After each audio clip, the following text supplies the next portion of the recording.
Hello, and welcome to We Live for Saturday, your favorite college football podcast.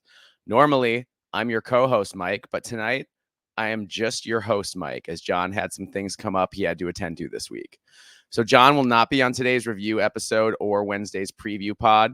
Instead, I will be solo tonight, and Wednesday we will have a guest host, a surprise guest host. So, that'll be really fun.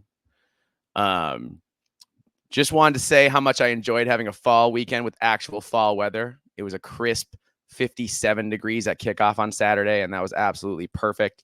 I could not have had a better time at the Gopher game Saturday, but we'll get to that when we recap the Minnesota-Maryland game. In the meantime, since it's just me, let's get right to these games. First up, we had the USC Trojans 42, the Rutgers Scarlet Knights 20. I predicted 38-20 USC, so I was 4 points from being exactly right on this game. I'm happy about that, and this one played out pretty much as I expected it to. USC met little resistance from the Rutgers D, scoring on all four first-half possessions.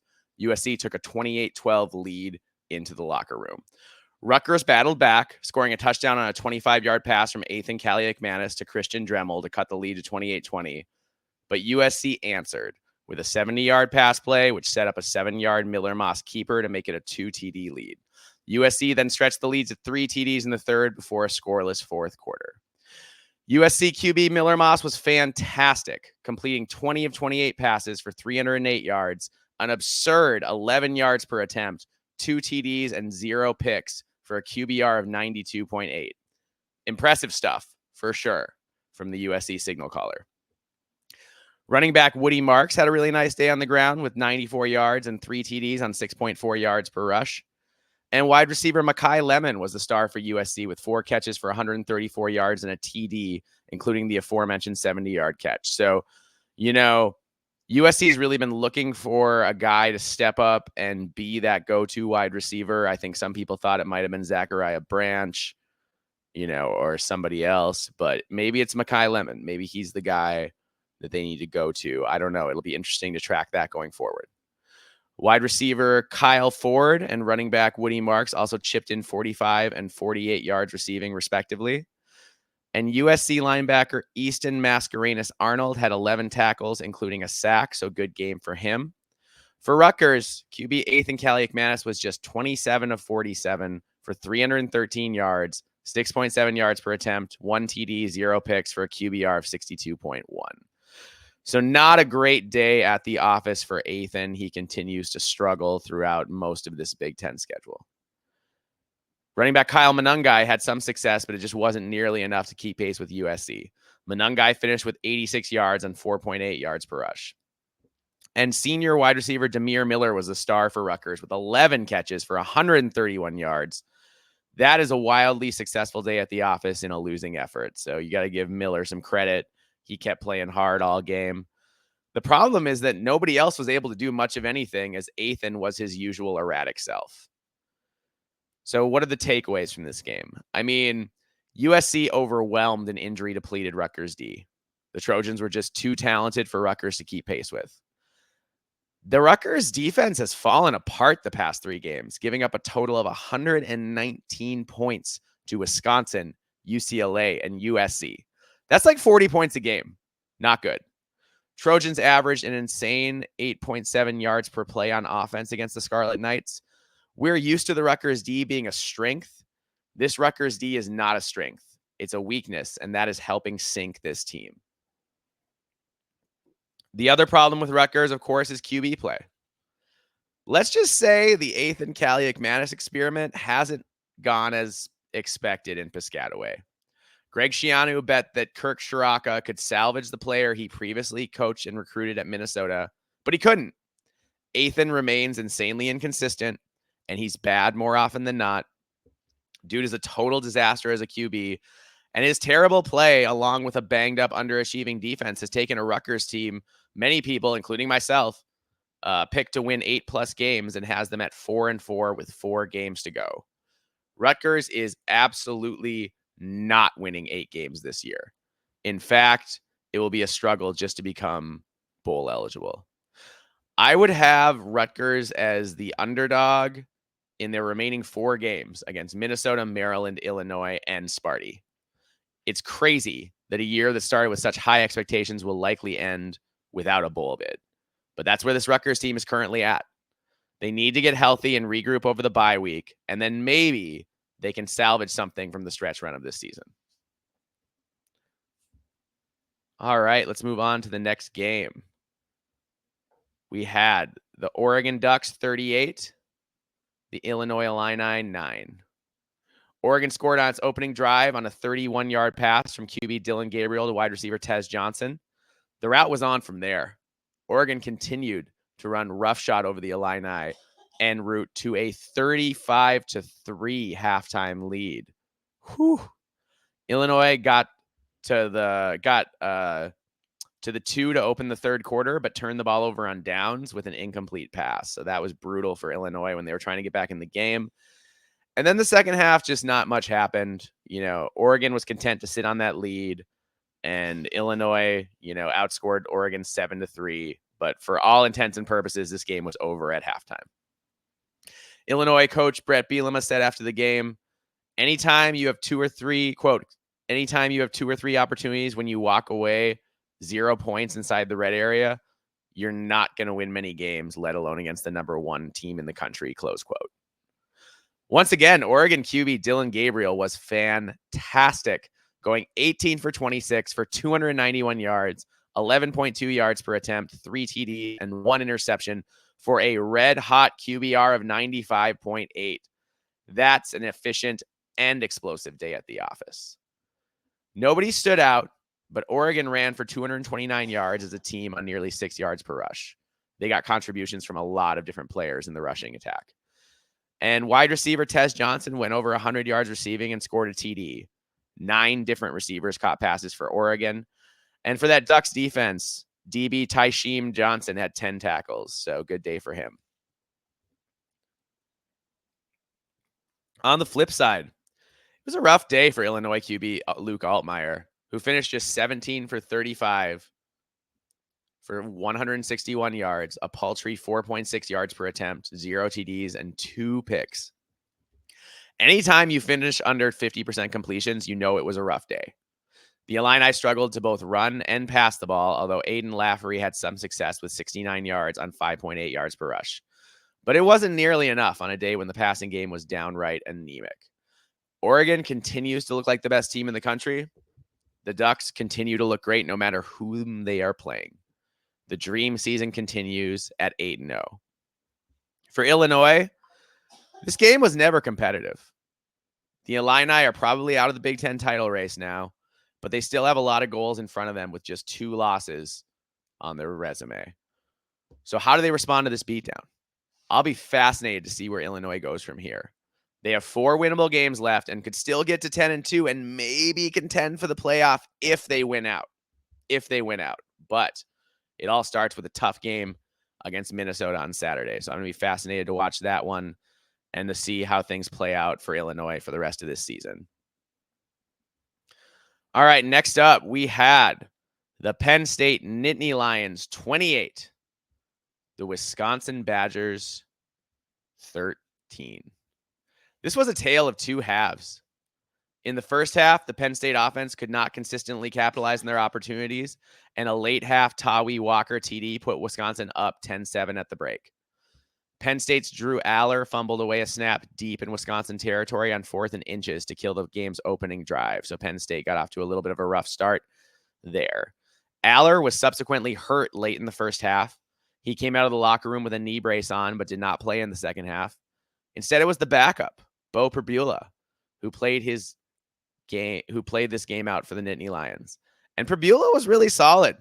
He led TD drives on back-to-back series to put the game out of reach for that hapless Badgers offense, which struggled to get going in the second half. Penn State took the lead on a pick 6 by Jalen Reed a little over halfway through the third quarter, and they would not trail again. Penn State backup QB Beau Pribula finished 11 for 13 for 98 yards, 7.5 yards per attempt, 1 TD, and 0 picks for a QBR of 85.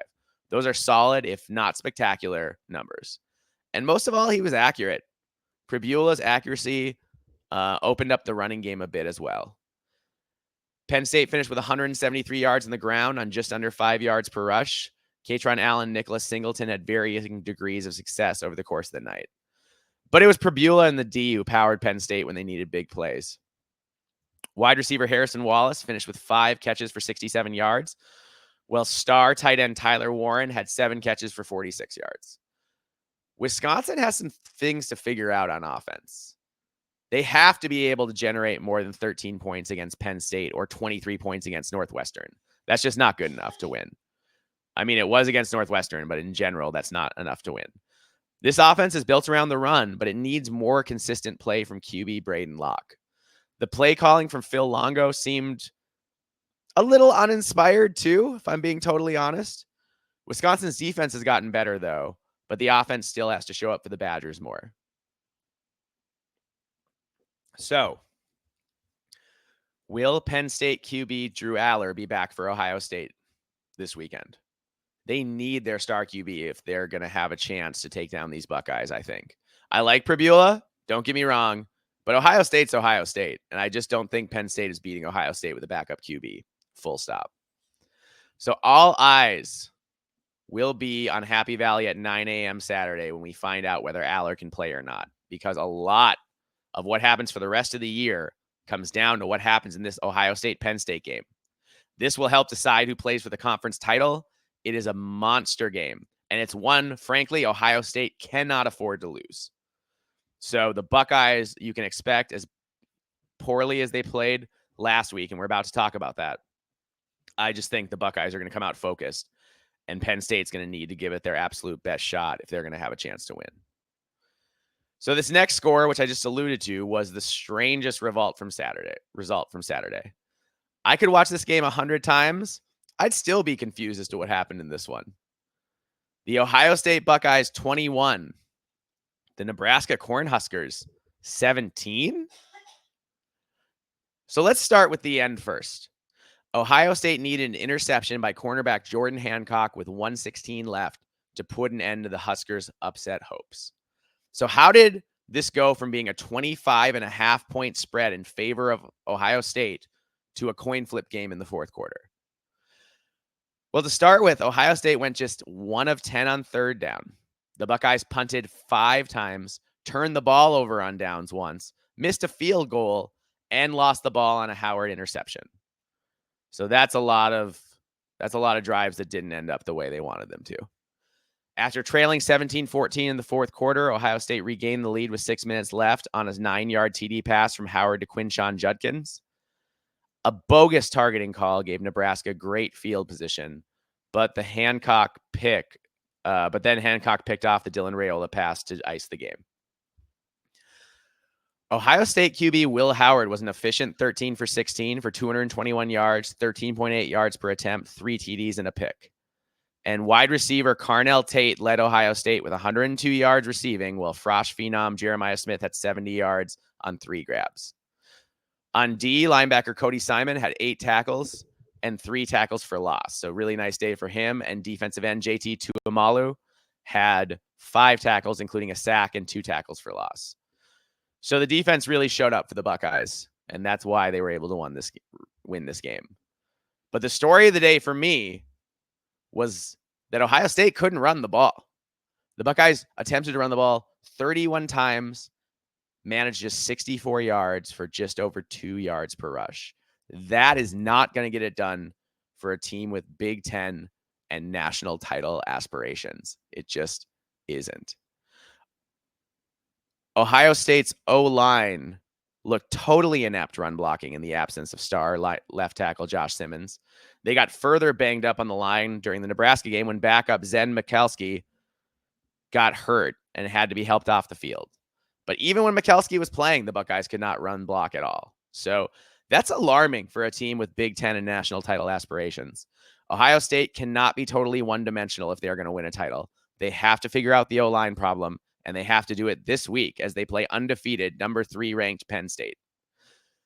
If Ohio State loses to Penn State, their playoff hopes dim considerably.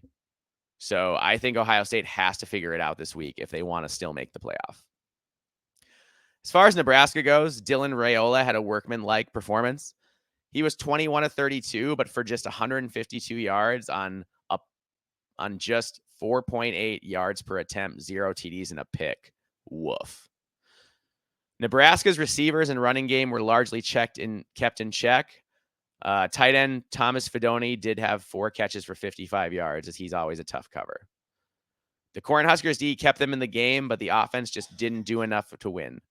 That said, they played a lot better this week than they did against Indiana last week. Unfortunately, there are no moral victories in the Big Ten, just wins and losses. All right. Next up, we had the Indiana Hoosiers 31, the Washington Huskies 17. Star Hoosier QB Curtis Rourke didn't play, and College game day came to the party. Despite missing their star, Indiana did not disappoint, registering an emphatic 31-17 win to extend their dream season to 8-0. Indiana backup QB Taven Jackson was, if we're being honest, only okay, going 11 for 19 for 124 yards, just 6.5 yards per attempt, 1 TD and a pick for a QBR of just 50. The running game, though, was good, especially Justice Ellison, who had 123 yards and a TD, and the defense was absolutely lights out in the second half. Star linebacker Aiden Fisher had 9 tackles and a pass defended, so good day for him. For Washington, Will Rogers struggled, throwing for 202 yards, but he also had 2 costly picks, so that's brutal. Running back Jonah Coleman had a nice day, going for 104 yards and 5.5 yards per rush, but it just wasn't enough to overcome a passing game that made too many mistakes and an Indiana squad that honestly is a team of destiny at this point. Let's be real. It's Indiana's world, and the rest of us are just living in it. So I'm just out of superlatives to describe Indiana. This is a fantastic team. They're crushing everybody in their path. Has the schedule been weak? I don't care. This is the Big Ten. And Indiana's 8-0. Going 8-0 in the Big Ten is something that should be celebrated, as it's a tough thing to do no matter which 8 team or which, 5 teams you played in conference. The journey continues next week against Sparty as the Indiana tries to make more history and get to 9-0. As for Washington, this loss hurts a lot.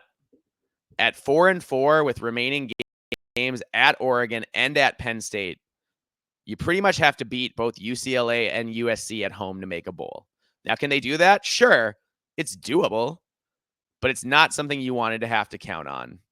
I'll be really interested to see what kind of effort Washington puts forth against USC and whether they're up to the challenge or if they just, or if they're just spent at this point. I really just don't have a gauge for where Washington is at. So I think this is a real crisis moment, and we got to see what happens these next couple weeks and whether they can, raise their game a little bit and get a win or two and make it to bowl season. All right. Next up, we had the Iowa Hawkeyes 40, the Northwestern Wildcats 14. So to be fair, Northwestern kept things close for a half. Through 2 quarters, the score was Iowa 12, Northwestern 7. And yes, that Iowa 12 did include a safety. So there you go. That all changed in a crazy third quarter in which Iowa rattled off 4 touchdowns, 3 offensive, along with an 85-yard punt return for a TD courtesy of Caden Wetjen. Running back Caleb Johnson was spectacular per usual, with 109 yards on just 14 carries for nearly 8 yards per carry, about in line with his average, with his insane average. Northwestern did a really good job containing Johnson for most of the first half, but he always gets loose eventually, no matter what. Iowa QB Cade McNamara was replaced after throwing an interception. When asked post-game if Sullivan would be the permanent starter, Iowa coach Kirk Ferentz said, quote, "We'll have to see. Permanent is kind of a strong word," close quote. So I'm smirking because even now, Kirk Ferentz won't admit he's been playing the wrong QB, which is something we've been saying for weeks on this podcast, that Cade McNamara is not the same Cade McNamara he was before the injury.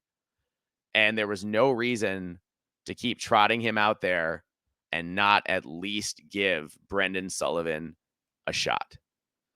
So they finally did. And Brendan Sullivan deserved that shot with how ineffective Cade has been. So it seems to me like Ferentz has to start Sullivan now. But my guess is we won't know for sure until the Hawkeyes play again. And it wouldn't totally shock me if Ferentz went back to Cade at some point. Although I predict he at least starts Sullivan in the next game. Because Ferentz is stubborn. And if Sullivan throws even a pick, I think Cade could be back out there, potentially. Northwestern, by contrast, had no offense in this one. They scored on an 85-yard touchdown return or interception return in the second quarter and a 72-yard punt return in the fourth quarter. So those were their 14 points. They could not do anything offensively. After the game, Northwestern coach David Braun called it, quote, a poor performance in all three phases. That was an embarrassing loss, an embarrassing performance, an embarrassing second half, close quote. And yeah, it certainly was. The Wildcats managed just 163 yards of offense, which is absolutely inexcusable for an offense at this level to have such paltry returns. The Wildcats have to figure out something on offense if they're going to win any more games. And it's just not going to get any easier. So you know, I still think David Braun's a really good coach. I still think he's the right guy for the job. There were always going to be growing pains in Northwestern. I think we thought it was going to happen in year one. But in year one, you know, he was able to go out and get Ben Bryant at quarterback. And he, you know, kind of papered over a lot of the deficiencies on the offensive side of the ball. Now, without Ben Bryant, they're exposed. And Jack Lausch is doing his best, and he might turn out to be a decent enough quarterback, but right now he just doesn't have enough help around him. And because of that, Northwestern can't really score. And if you can't score on offense, it makes it really hard to win games. I don't need to tell any of you. All right. So another dominating win for Iowa as the Hawkeyes get back on track after that tough loss to Sparty. For the next game is one I attended in person. We had the Minnesota Golden Gophers 48. The Maryland Terrapins 23. The Gophers scored touchdowns on their first two possessions, and then star senior cornerback Justin Wally got a pick six, all in the first quarter, to race out to a 21-0 lead. From there, the Gophers cruised. Minnesota dominated this game from start to finish, leading 34-10 at half. The Gophers led 48-10 at one point in the second half. However, in typical Mike Locksley fashion, Maryland kept trying to score long after this game was over. And they managed a couple late touchdowns to make this look slightly less embarrassing than it actually was. The Terrapins played an extremely aggressive style of defense, which surprised me, and they consistently had both safeties in the box on most plays, which was an invitation for Minnesota to pass the ball. The Gophers didn't need to be asked twice. QB Max Brosmer was a sublime 26 for 33 for 320 yards, nearly 10 yards per attempt, 4 TDs, and 0 picks for an insanely high QBR of 97.6. That is bananas. And that performance was so good, it earned Brosmer Big Ten Offensive Player of the Week honors. So congrats to Max on such a monster game. In retrospect, I have no idea what Mike Locksley was trying to do, continuing to crowd the box while Max Brosmer was throwing it all over the yard. But then again, I often don't understand Mike Locksley's decision-making process in games. So that kind of is what it is. He's a tough nut to crack. And I'm not always sure what when things are working for Maryland, they're really working. But man, when things go south, they go south in a hurry. For Minnesota, Darius Taylor chipped in 81 yards and a TD, but this game was all about the passing attack. Senior wide receiver Daniel Jackson had 9 catches for 117 yards and 2 touchdowns. Not to be outdone, fellow senior wide receiver Elijah Spencer had 6 catches for 99 yards and 2 TDs. So Daniel Jackson, Elijah Spencer, huge games for the Gophers. On defense, Cornerback Justin Wally put on a clinic. He had 7 tackles, 3 passes defended, and the pick 6. And honestly, a couple of those passes defended were even more impressive to me than the pick 6. The pick 6 was great. It was a great read. He saw the play coming the whole way. He had safety help. He jumped the route and, trotted in the end zone. So that was fantastic. But one of those passes defended was way downfield, and he managed to put his hand up, get it between the receiver's hands, knock the ball out, all without making contact with the receiver and drawing a penalty. So just an incredible day for Justin Wally. Huge big ups to him. Frosh Phenom, Koi Parrish also recorded an interception for the Gophers, and the Frosh safety now leads the Big Ten in picks. So congratulations to Koi and Justin.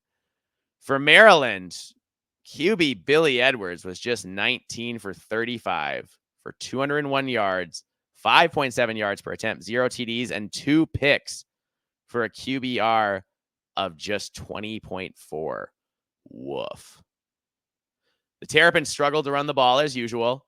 And while wide receiver Ty Felton had 9 catches for 104 yards, a lot of those were empty yards when the game had already been decided. The Gophers are on a roll, winning their last 3 games and looking better and better doing it. Max Brosmer is playing at an extremely high level right now. And this defense has really rounded into form after a rough game against Iowa earlier in the season, got their attention and got them refocused.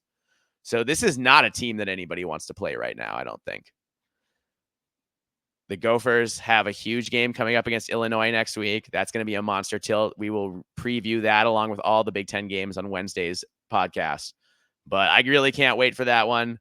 The only thing that's not fun about that is that it's at the same time as Ohio State, Penn State. So first world problems, I know, but I'm sad that I can't give my full attention to both of those games. I'm going to be watching. I'll go back and watch Ohio State, Penn State later, but let's be real. When the Gophers are on, I'm going to be locked in on the Gophers, and I'm only going to be watching Ohio State, Penn State during the commercials. So yeah, Gophers on a roll. They've won 3 in a row. The offense is getting better and better. Defense looks great. So good for Minnesota for salvaging their season and getting back on track and looking like a really dangerous team down the stretch. Maryland, on the other hand, drops to 4-4. That puts them in the position of needing to win 2 of their next 4 just to make a bowl game. That sounds doable, but unfortunately, their next 4 games include tilts against Penn State, Oregon, and Iowa. That's tough. The Rutgers game looks winnable, but I wouldn't bet on Maryland to win any of those other games. It's looking increasingly like another lost season for Mike Locksley and the Maryland Terrapins. I know they had a pretty good year last year, but they didn't, they still only went 8-5 when they had Lia Tagovailoa and a great offensive line. So, I think last year they were trying to win more like 10 games, not 8. So it'll be interesting to see how patient Maryland wants to be with Mike Locksley. He's done some very good things. He's taken the program from where it was in the dumps and brought it up to at least a respectable level. But it does seem like there's a ceiling to what he can do on a consistent basis. And if it takes a generational quarterback to go 8-5, then is that good enough to keep your job long-term at a Big Ten school? I just don't know. But I think it's going to be a key offseason for Maryland and for Mike Locksley when we get there. But of course, there's some season left. And, Maryland could win. Maybe Maryland pulls an upset against Iowa, beats Rutgers, gets to a bowl game, wins the bowl game, and everybody feels a little better. That could happen too. I just am not predicting it. So yeah, a lot of consternation in College Park. Now, for our last game of the week, we had the Michigan Wolverines 24, the Michigan State Spartans 17. So I got this one wrong. I thought Michigan State was going to pull the upset. So did John. We both picked Michigan State. But Michigan showed up really inspired in this one. And this was a competitive game throughout. It even ended with some players throwing punches at the end, which was reminiscent of an altercation that broke out in the tunnel a couple years ago. So I don't know what it is, but whenever the Spartans go to Ann Arbor, it turns out into a melee, seemingly. So that's something those coaching staffs both need to figure out and make sure that doesn't happen again next year, because it's embarrassing when that stuff happens. There's no place for that. In college football, you can't be throwing punches. These people are fantastic athletes and they could really hurt somebody. So you just cannot tolerate that. All right, that said, let's talk actual ball. And on the field, Michigan coach Sharon Moore went deep into his bag to get this win. The Spartans gained 130 yards and had the ball for 13 plus minutes on their first 2 possessions, but had just a 7-0 lead to show for it after a botched field goal attempt on their second possession. Excuse me. On top of that, Sparty QB Aiden Childs lost a fumble late in the first half that helped Michigan build momentum and take a 9-7 lead into the break. Childs led the Spartans to the Michigan 16 with 2 minutes left in the game, needing a score. But on 4th and 5, he threw an incomplete pass into the end zone. The call of the day, though, was when Michigan used a trick play to extend the lead and secure the win. Up 17-10, they ran a halfback pass with Donovan Edwards that totally fooled the Spartans. Edwards connected with star tight end Colston Loveland for a TD, and Loveland also caught the 2-point conversion to make it a 24-10 lead. Michigan ended up winning 24-17. So that trick play touchdown was the difference in the game. Michigan QB Davis Warren played well enough to not lose the game. He was 13 of 19, 123 yards, 1 TD, and no picks. So Warren wasn't fantastic by any means, but he managed the game. He hit open guys when he had to, and did what he had to do to keep Michigan in this game and help them win. So I think Davis Warren's definitely the guy for Michigan at quarterback going forward. In other news, I should have mentioned Michigan quarterback Jack Tuttle, after another concussion, is retiring. So we wish him the best. I certainly hope his health is okay. So now that leaves Davis Warren and Alex Orji. We've already seen that Alex Orji can't do the job. And, frankly, we saw that Jack Tuttle couldn't do the job anymore either after all the injuries he's had. So, it's Davis Warren's team now. And he's got to step up because, again, the running game wasn't great. They averaged just 3.8 yards per rush against Michigan State here. Donovan Edwards and Khalil Mullings were totally shut down on the ground. That said, tight end Colston Loveland had 6 catches for 67 yards and 2 TDs, and the aforementioned 2-point conversion to lead the Michigan Wolverines. The Michigan defense, though, they had the real heroes of the game as they held Sparty to 17 points, so good on them. Michigan DN Cameron Brandt had 3 solo tackles and a sack for the Wolverines. Linebacker Ernest Hausman had 11 tackles and a tackle for loss, so really good games for those 2 guys.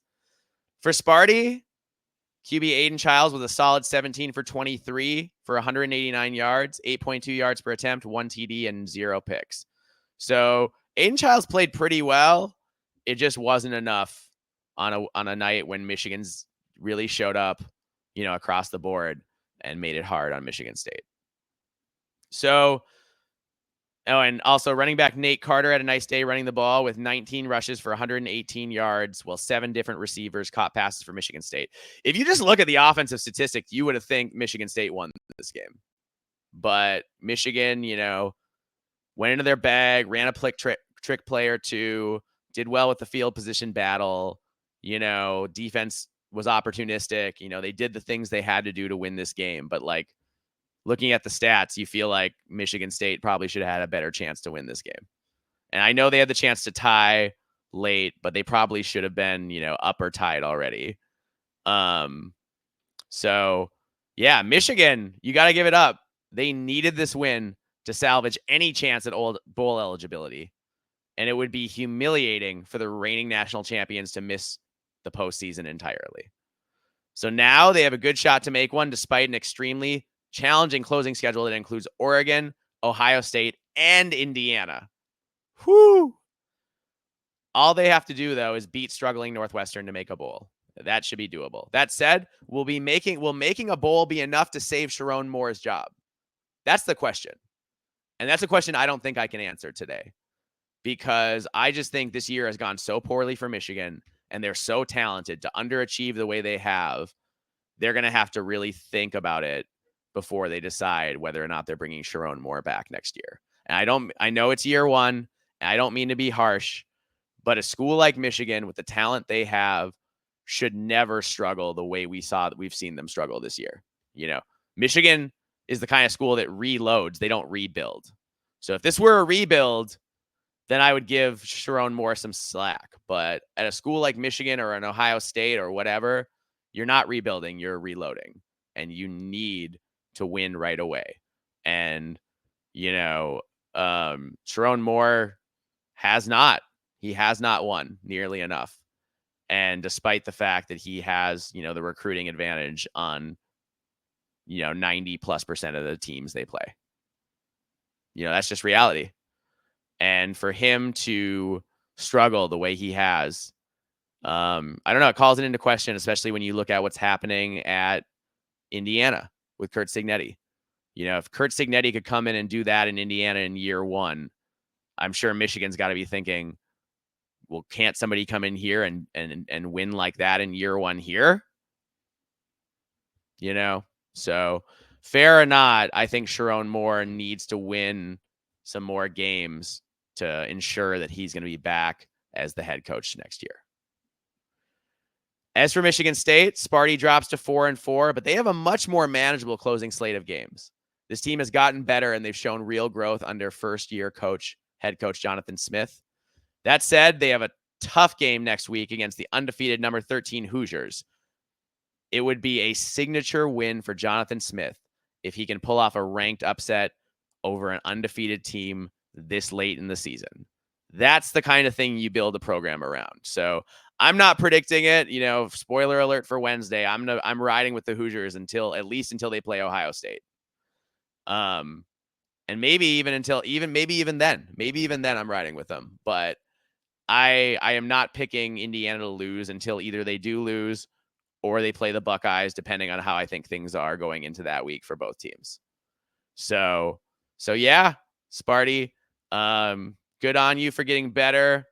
It was a good competitive game, Michigan State. And I think both teams have a chance to make bowls down the stretch. But for Michigan, that's a big disappointment. Obviously, Michigan was trying to make the college football playoff, not just qualify for the postseason. All right. Well, this was a much faster than usual pod, but that happens when I'm just talking to myself. I can't really banter just me. I guess I could, but that's not normally a skill I have. So I can work on that for future solo pods and try to banter a little more. But anyway, we got through these games. Thank you so much for watching and listening. Please subscribe to the YouTube channel, even if you're an audio only listener. And thank you so much for coming out. And we will see you for the preview episode. It's a monster week 10. We've got Ohio State, Penn State. We've got Illinois, Minnesota. We've got Wisconsin, Iowa, etc. Fantastic games in the Big Ten this week. And I'll be here on Wednesday, the 30th, to preview those games with our special guest host. And then John will be back next week for the review pod. All right. Well, thanks so much for listening, and we'll see you next time.